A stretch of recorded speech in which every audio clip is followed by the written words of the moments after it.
and this work is cooperated by me, Su Huixu, and Dr. Myung-So Chun in our lab. So I will start my presentation on by the subject of microfluidic flow-based sensing for Escherichia coli detection by applying electrokinetic measurement. So from the start, the pathogen detection, the reason why the pathogen detection is important is because it can be used in mainly two aspects. The first one is biodefense, for example, disease control and drinking water or food sanitation, and the other one is for the public health by the biosolience, for example, disaster monitoring and response by new strains for infectious bacteria. So the pathogens can be summarized in two kinds, like for example, the first one is virus, like COVID-19 and MERS, and the other one is bacteria, for example, the E. coli, which we are mainly studied in our research. So for the detection method, especially for E. coli detection, it can be summarized into four methods, for example, PCR, immunodiagnosis, and antibody-based fluorescence microscopy, and antibacterial peptide-based fluorescence microscopy. So in the last two methods, they both detected the whole body of E. coli, and due to the stable and lower cost compared with other three methods, for the AMP-based detection, we mainly used AMP for the measuring of E. coli. So here are several methods for the E. coli detection. For example, antibody detection method and real-time PCR chip, and the antimicrobial peptides, E. coli aptamer, or the DNA hybridization detection. So, but in our case, we used antimicrobial peptides to make a microfluidic chip to detect the E. coli. So in our lab, we did several previous studies, and at that time, we detect E. coli by a microfluidic chip, mainly use the AMP, because AMP can capture E. coli by the hydrophobic interactions and the electrostatic interactions. So we previously ordered it made functionalized with amine group, and we labeled AMP by a cross-linker GMBS. So in this case, at this time, we labeled AMP on the microbeads, and we packed the microbeads into a microfluidic chip, so that after we inject the E. coli suspension into the microfluidic chip, the bead will capture the E. coli, and finally the whole body detection was measured by a fluorescence microscopy. So in our present study, our research purpose is to, based on, has developed from our previous research, and we did some improvement. Firstly, we tried to introduce a new method instead of the fluorescence microscope, and so that we use a digital multimeter to detect the streaming potential between the inlet and outlet of the microfluidic chip, and the result was recorded by a computer. And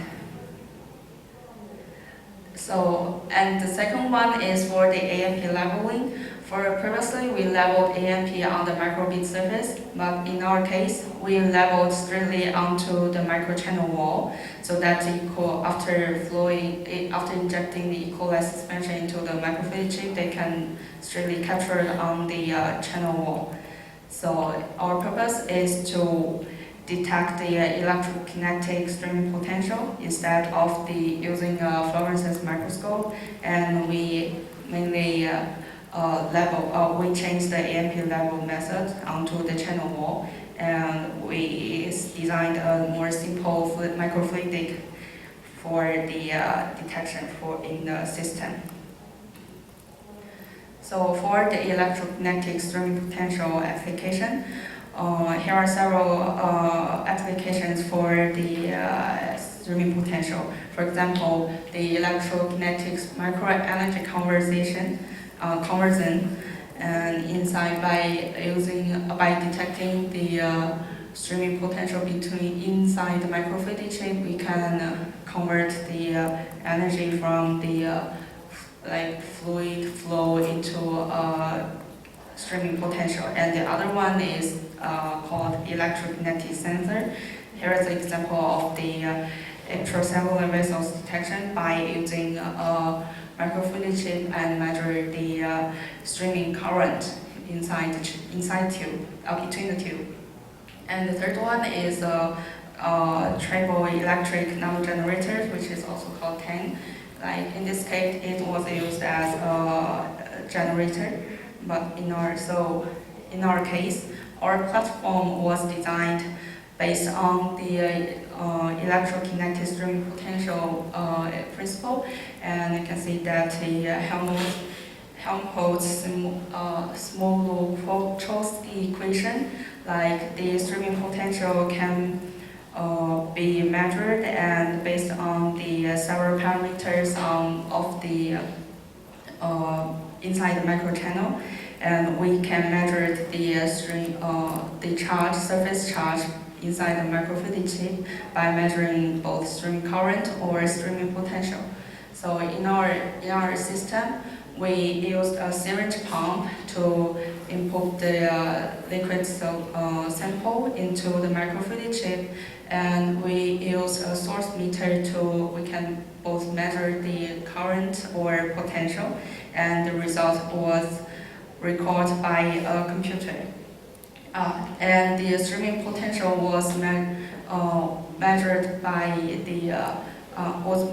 in between the input and output of the microfluidic chip. So first one, for the AMP labeling on the microchannel wall, we used the Magino one as a AMP, and we added the cysteine XDN to finally labeled AMP on the microfluidic chip. And for the labeling, siliconization and the AMP labeling process, we firstly prepared PDMS replica and glass, and then we did some plasma treatment, and then bonded the replica and glass. And at this time, the hydroxyl group was functionalized on the both PDMS and glass surface. And after that, we immediately added APTS solution, so that at last the amine group can be functionalized. This process can also be called siliconization. And finally, we added a cross-linker JMBS to the inside the microfluidic chip, and to labeled AMP in the last. So for the surface property of microchannel wall, we check each stage of our AMP labeling we checked whether they have been successfully labeled by the contact angle for the DWPBS. Firstly for the glass substrate, it was firstly kinds of hydrophilic, but after the plasma treatment, because of the hydroxyl group, it was sharply decreased to much more stronger hydrophilic characteristic. And after incubated with APTS and finally AMP, it was really generally increased. And similarly with the PDMS substrate, the bare PDMS showed a strong hydrophobic character, and after the plasma treatment, it was dropped down to about 10, and after the siliconization and AMP labeling, it increased, so that we can know that we have successfully functionalized a labeled AMP on both glass and PDMS substrate. And next one, because we need to measure the streaming potential, so we also detected the top potential for glass and PDMS substrate. So in this case, we can see that the bare glass showed a negative charge at pH 7.4, and the selenized showed a positive charge, and the AMP level showed a charge from negative to neutral. And for the PDMS substrate, the bare PDMS showed a much more negative charge at pH 7.4, and similarly, but the selenized PDMS showed a kind of negative charge, which is different from the glass substrate. And similarly for the AMP labeled sample, they showed a kind of from negative to neutral charge of the zeta potential. And finally, we checked by the E. coli capture result by FISM imaging, like for example for both glass and PDMS substrate. Like for example, the E. coli captured substrate can be showed a result of E. coli successfully captured on glass surface and the PDMS surface. And for the PDMS, it was peeled off from glass after test, and this imaging was taken after a 1 hour streaming potential test and on the microfluidic chip. So we can have a conclusion that the E. coli was successfully captured on our microfluidic chip. So for the E. coli preparation and staining, firstly we prepared the E. coli, and we stained both non-pathogenic E. coli DH5 alpha by PI and pathogenic E. coli O157H7 by DAPI. And so in our case, it was showed in the next slide. So I will first show the electrokinetic measurement result for both bare chip and AMP level chip. It was the streaming potential test was compared with both bare chip and AMP level chip, and the flow rate was set as 2 microliter per milliliter, and the measuring time was done by 1 hour. And so first one, you can see the surface charge different by bare chip and AMP level chip by the only PBS sample, and after that, when we focus on the scale from 0 to 25 microvolt, we can see that for the bare chip, it was similarly few E. coli capturing, but in the AMP level chip, obviously E. coli was captured on this microfluidic chip because of what it was labeled by AMP. So sensitive change in streaming potential as E. coli continues to be captured on the microchannel wall. So we also checked the E. coli detection result by fluorescence microscope.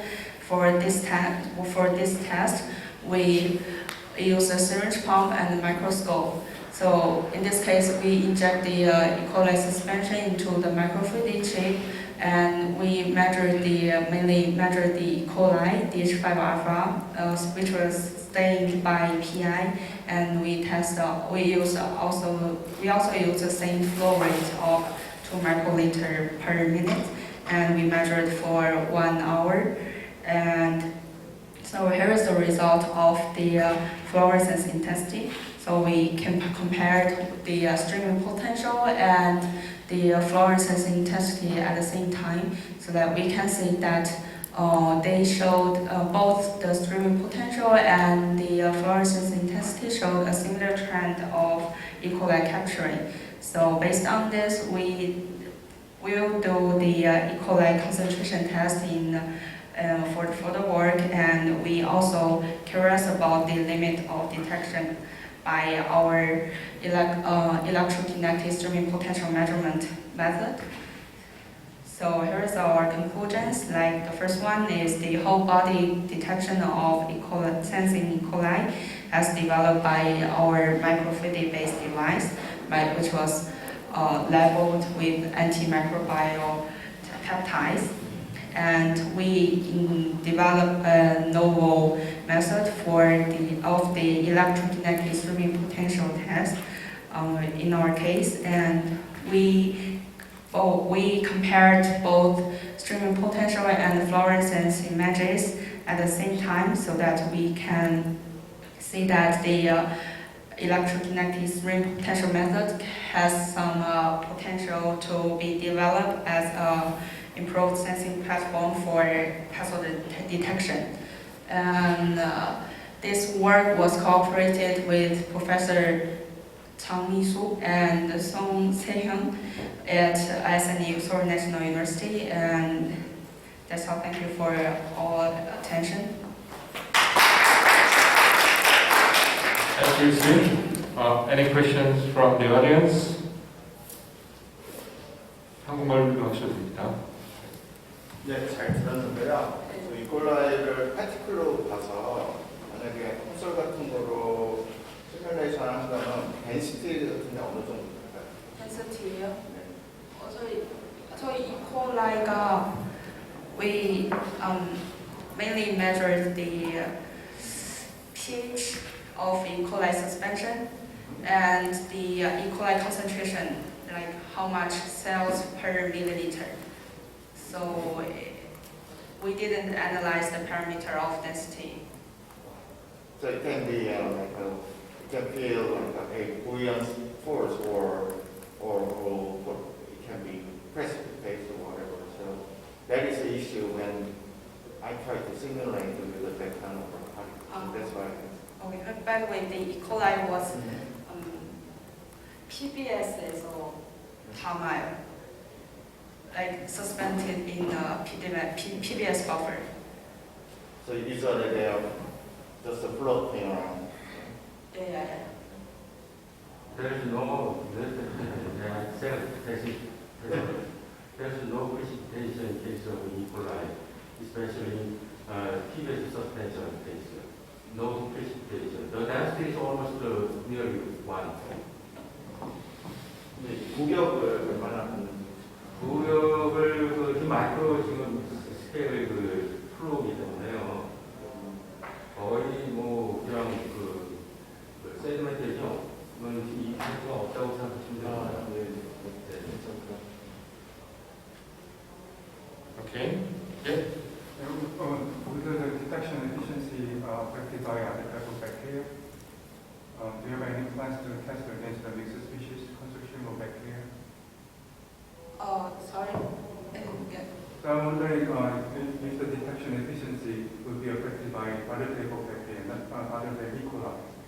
Yeah, we also curious about both. Like for this case, we mainly showed the non-pathogenic bacteria, E. coli, and we also are doing the pathogenic E. coli. And for the further work, we might change the sample of bacteria for some kinds of which I showed in my first slide, like salmonella, some other bacteria to detect the kinds of sensitivity test. Yeah.